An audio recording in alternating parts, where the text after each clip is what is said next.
Welcome to the Wyoming State Library Database Tutorial in Context Middle School and in Context High School. Two databases to help get your students started off on the right foot on their research.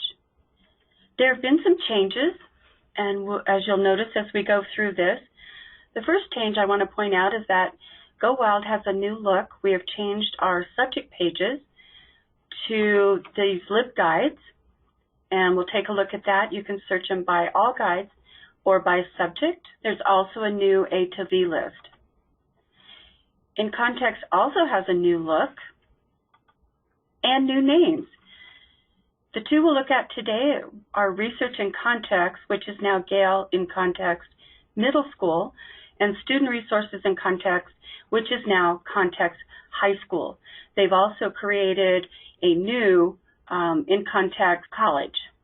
So let's begin back here on the GoWild.net page, which hasn't changed, but it'll be getting a facelift soon. I'm going to start student research to get into middle school and high school. Down the center, we've got databases that are appropriate for that age range, and on the left, you'll notice we have some other categories. I'm going to scroll down, and let's start with middle school.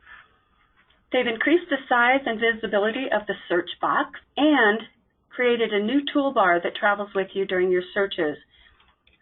So you can use the search box to search. You can browse topics here or down below. You can use the carousel in the middle and just click on Explore this topic. These will change about every month. And scroll down a little farther and you'll see topic categories. You can either select one of these topic categories or browse all 435 topics. As you're looking at this list, notice that when they've updated or created a new topic page, that's indicated on the list. So you can see it's a pretty hefty topic list, so I'm going to select pollution. So this is an in context topic page.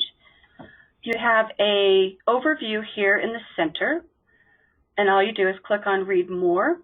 You can save it to Google Drive, OneDrive, email, and print. On the top right, you'll see that they include length in words, content levels, and Lexile measure. Beneath the overview, you'll see that they've brought the content types here to the top. Rather than scrolling through them, I can select from this top list. So I'm going to select magazines, and now we still have over 4,000. On the right, they've improved the way that you can filter your searches. So I can filter by subject, by document type, by date published, Lexile, content level. We can also search within, so we've narrowed to magazines with our topic pollution, and then we can conduct a search within that.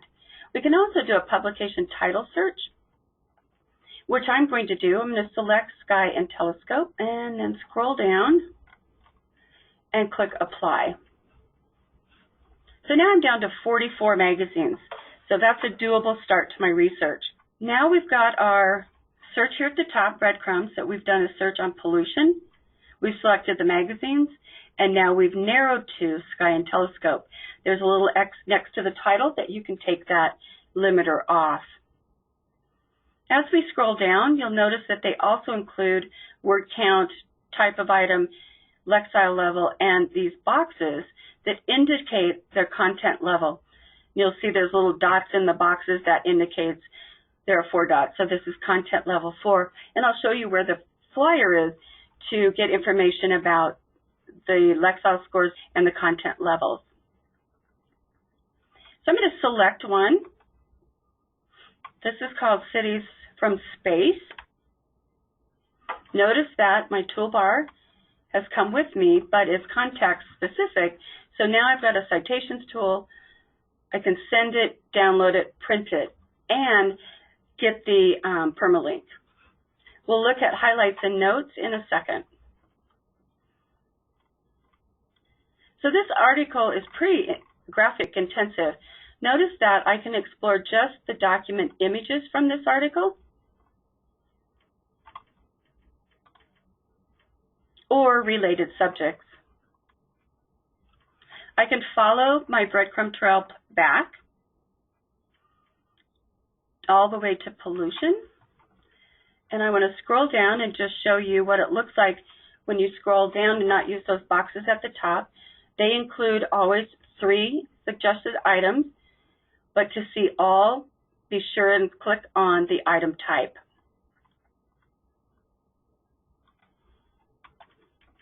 Okay, I'm going to switch now to high school, but I'm going to leave middle school up, and we can take a look at that side by side. So you'll notice this page is similar. We've got our search box, our browse topics, search history. We can still get that permalink. We've got the carousel in the middle, but with topics more appropriate to the high school level. You'll also notice that the topic categories, there's more and they're different, but they also include just 3, so you have to click on the header. If we scroll down, you'll see in high school there's 977 topics at the moment, and they're adding new ones all the time. I'm going to scroll down. This is a pretty long list of items. I'm going to select pollution here just to show side by side. It has the overview in the center. But I'm going to show you a little bit about these highlights and notes feature. I'm going to highlight, if I highlight a sentence with my cursor, I can click highlight, assign it a color, and if I want to, I can put a note and save that. Now notice up here on my toolbar, highlights and notes has 1 item in it. I can go back to my main pollution page, topic page. Again, we've got this content type at the top. Notice with high school, we have added things like case overviews, critical essays, primary sources. So here's the pollution overview on high school, and here it is on middle school. And we'll go back to pollution.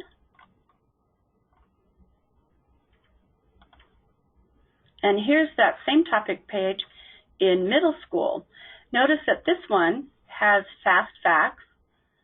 It has a linked table of contents and related subjects. The high school has critical thinking questions.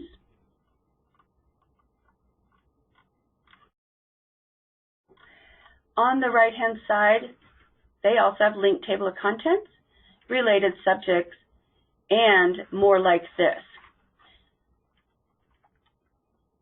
I'm going to go back to the main page and this time use the search box. And I'm going to search steampunk. Notice on the drop-down menu, steampunk is in bold. Bold means there is a in-context topic page.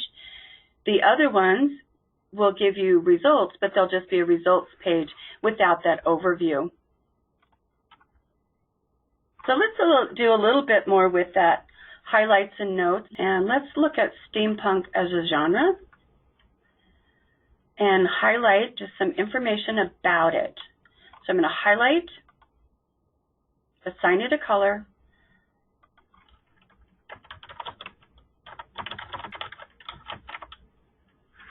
and save that. Now I'm going to go back to steampunk, and let's go down to a featured content, which is an audio file. Notice that this audio file, we can read the transcript and play the audio. But I want to make a few more highlights.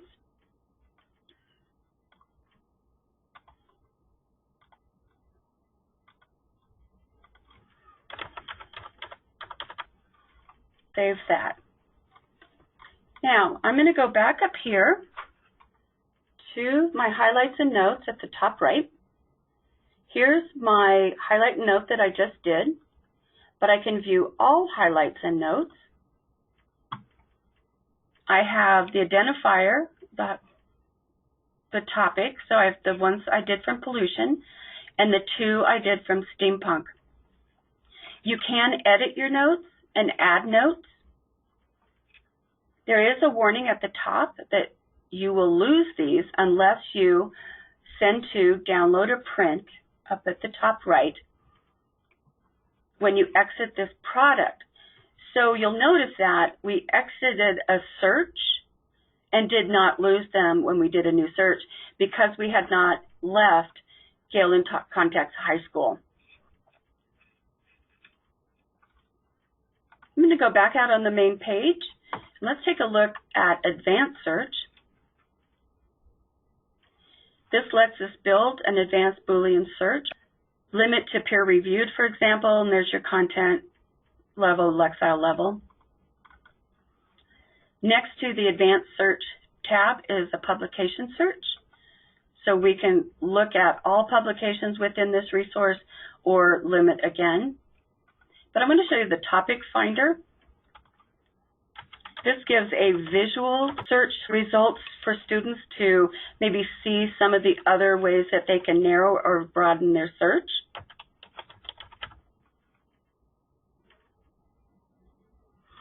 So we've chosen the tiles. You can also do it in a wheel. But I'm going to stay with tiles. So now I've done my search on short stories. I want to narrow it by short story writers. And now it is put all our results here on the right side, and I can narrow that again. Now I'm going to narrow this one more time, select women writers. It has populated our results again for women writers, but once you've picked one when you've narrowed on this second time, however, if I want to change from women writers to, say, short stories,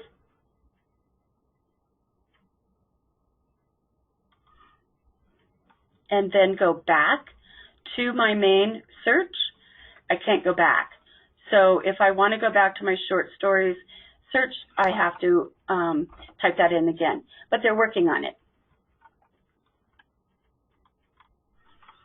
Back on the main page at the very bottom, you'll find educator resources, including curriculum standards. I'm going to select state standards in Wyoming.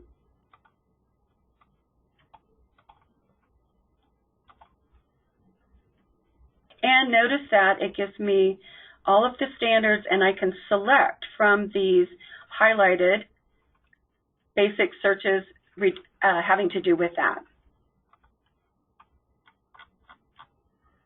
Also on that bottom part under Educator Resources is Educator Resources, which gives you information and FAQs about Google Classroom integration and using Google Drive and OneDrive. Here's that flyer I told you about that lists and talks about content levels, style measures, and finding level content. There's also training materials that you can browse. And on the right-hand side, some tip sheets and worksheets that they have created for students starting out on their research. For example, worksheet on doing an outline. They've already created for you to use. I'm going to go back to our guides and just show you for a second what those look like as new things. I've also added those things appropriate for middle school and high school under these specific topics. We've also added topic sources, so those resources that have provided a specific way to look for topics, and additional material where you'll find scavenger hunts, lesson plans, other LibGuides, and tutorials. I hope you'll take time to get familiar with these subject pages, which you can search by subject or alphabetic by all guides, and take a look at these two new in-context resources, middle school and high school. I think you'll find them just more conducive to kids doing research, saving research, and that highlights and notes gives them a way to kind of look back and think, why did I save that article? Thanks for joining in. Bye now.